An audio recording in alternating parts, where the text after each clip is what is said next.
Welcome back. It's 5:27. We've got some breaking news for you now, and it's huge. The FBI have released these suspect photographs on their social media feed, asking for the public's help in identifying this person of interest in connection with the fatal shooting, the assassination of Charlie Kirk at Utah Valley University. Let's get the thoughts now of my next guest. I'm joined by the US political analyst and the author Spencer Critchley, who joins us from California. Spencer, welcome to the show. Pleasure to have your company. So the information is coming thick and fast. We've seen there the first pictures of the person of interest. Just appears to be an ordinary college kid. And the other revelation about an hour ago, the ammunition believed to have been found at the scene was engraved with trans ideology and anti-fascist messaging. Seems to be tipping in now to the theory put forward early by the president, Donald Trump. This looks like a radical left motivated crime.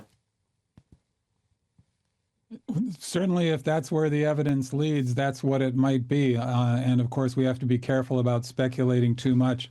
One thing I want to absolutely emphasize right off the top here is that I'm not going to defend radical left extremism versus radical right extremism or try to identify which side is more at fault. We could get into statistics about that, but I think the acceptable amount of political violence is zero.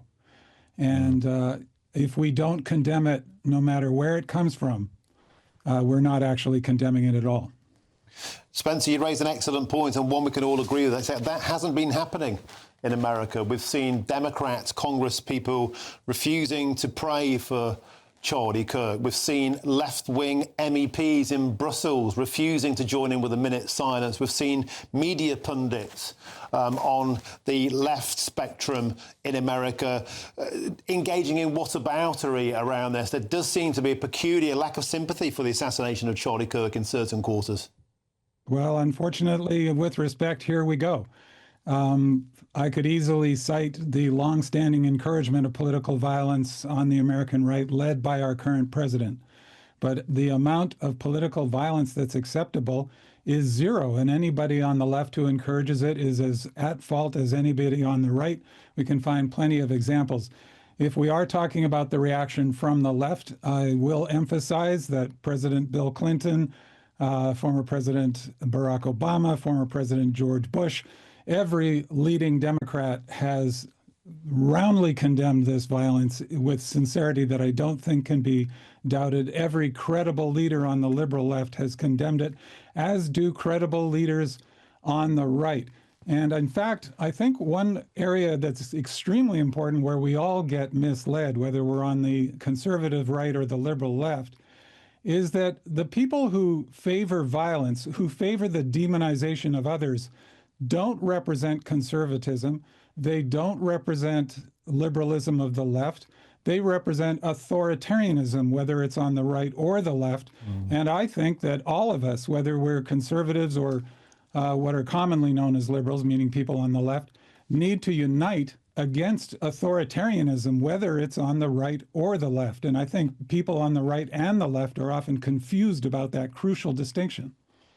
Spencer Critchley, quickly, if I could, we seem to have a peculiar problem, though, amongst young people. Charlie Kirk was assassinated on a university campus, a place where he simply went to debate and engage with people who disagreed with him. He was shot, perhaps pertinently, at a moment where he was talking about assassinations by trans people, shootings by trans people, and now the ammunition we see seems to concur with that. You have to admit, young people seem to be going down a certain path, and it seems to be a path where they're demonising those on the conservative side of the spectrum. Again, not to speak ill of the dead, but Charlie Kirk said that Jews fanned hatred against white people. He said that liberals stand for everything that God hates. He said the American left wants to use Islam as a sword to slit the throat of America. This does not begin to excuse political violence against him. The problem here, though, is not that the left is somehow uniquely responsible for hateful rhetoric. And again, if we want to go down this road, the President of the United States, supposedly standing for traditional law and order and respect for authority and respect for the police, pardoned every single one of the January 6th rioters, including the ones on which of whom we've all seen video, brutally attacking police officers, pardoned every single one of them. Many of them went on to commit crimes. So we can go back and forth about who's supposedly more at fault. I might cite the statistic that the #1 domestic terrorism threat in the United States is from white men on the extreme right. On the other hand, coming up right if you look at per capita, and Spencer Critchley, you said you wouldn't talk End of the Dead, and I think you have. Pardon me? You said you wouldn't speak End of the Dead, and yes, I think you have with your analysis there of Charlie Kirk. I'm afraid that if you're going to frame the discussion as strictly a problem emanating from the right, when clearly nobody is, it's unacceptable no matter where it comes from, and if we are going to try to pin it on one side or the other, the right loses that comparison.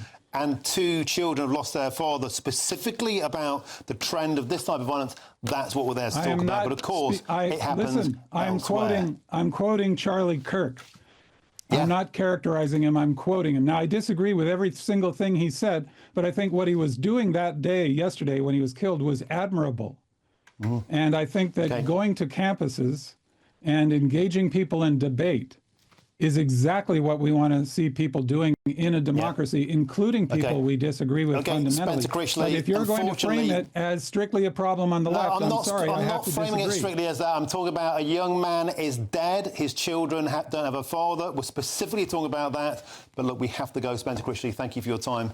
It truly is a pleasure. Loads more still to come between now and 6 o'clock.